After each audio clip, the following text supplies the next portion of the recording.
வணக்கம். விநாயகர் சதுர்த்தி நல்வாழ்த்துக்கள். எங்கள் வீட்டு விநாயகர் பூஜை எப்படிலாம் பண்ணுன்றதை பார்க்கலாம் வாங்க.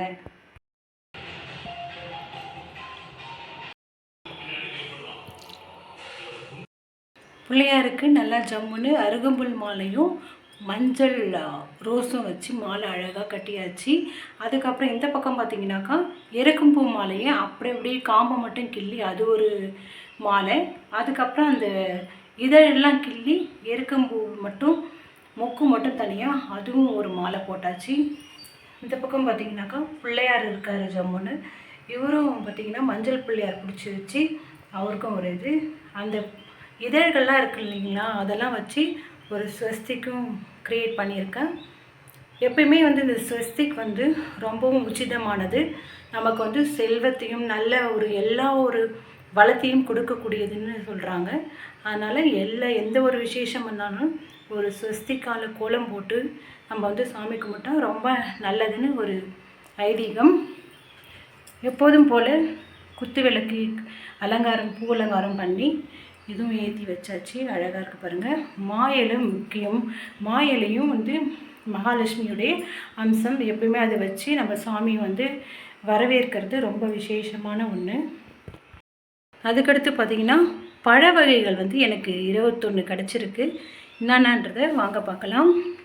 கம்பு, இது சோளக்கதிர், மல்லாட்டை, மாம்பழமும் விசேஷமானது, செவ்வாழை, அதுக்கடுத்து ஆரஞ்சு, அதுக்கடுத்து பச்சை வாழைப்பழம், இது மலை வாழைப்பழங்க, இது ரஸ்தாளி.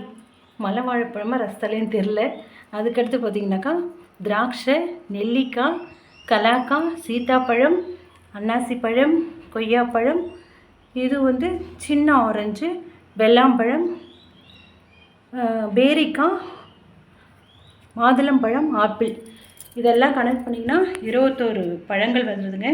எனக்கு ரொம்ப சந்தோஷமாக இருக்குது. 21 பழம் கலெக்ட் பண்ணது அதுவே ஒரு விசேஷமாக நான் கருதுகிறேன். அதுக்கடுத்து பார்த்திங்கன்னா பூக்கள்.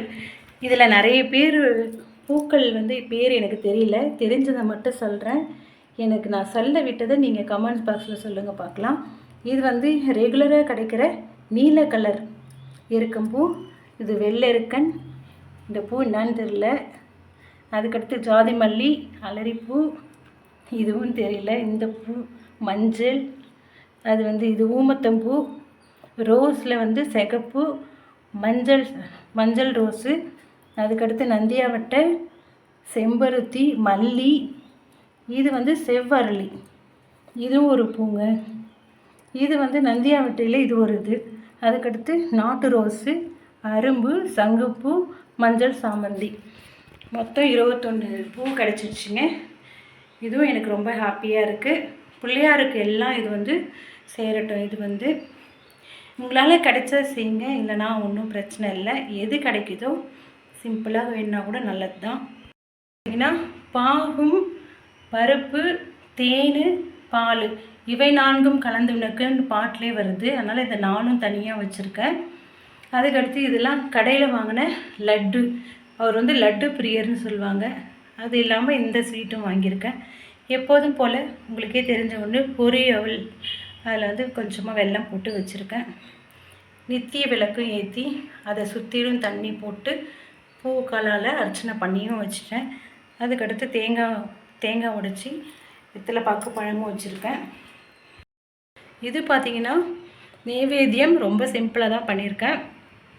அவல் போட்டது பஞ்சகதையான்னு சொல்லுவாங்க. இது சமைக்காத உணவு. அதுக்கடுத்து சுண்டல், மோதகமில் நம்ம வெல்லம் தேங்காய் பூர்ணம் தான் வைக்கிறது. இது எருக்கங்கொழுக்கட்டை 2 விதமாக பண்ணி வச்சுருக்கேன். எருக்கங்கொழுக்கட்டைன்றது எள், வெல்லம், ஏலக்காய் பொடி போட்டு பொடிச்சு வச்சு அது உள்ளே ஸ்டஃபிங் பண்ணி வைக்கிறதாங்க. இது சாதம், பருப்பு, நெய் இதுதாங்க வச்சுருக்கேன். இதுதாங்க சாமிக்கு நெய்வேத்தியமாக வச்சுருக்கேன். எல்லோருக்கும் விநாயகருடைய அருள் பரிபூர்ணமாக கிடைக்கட்டும். நன்றி.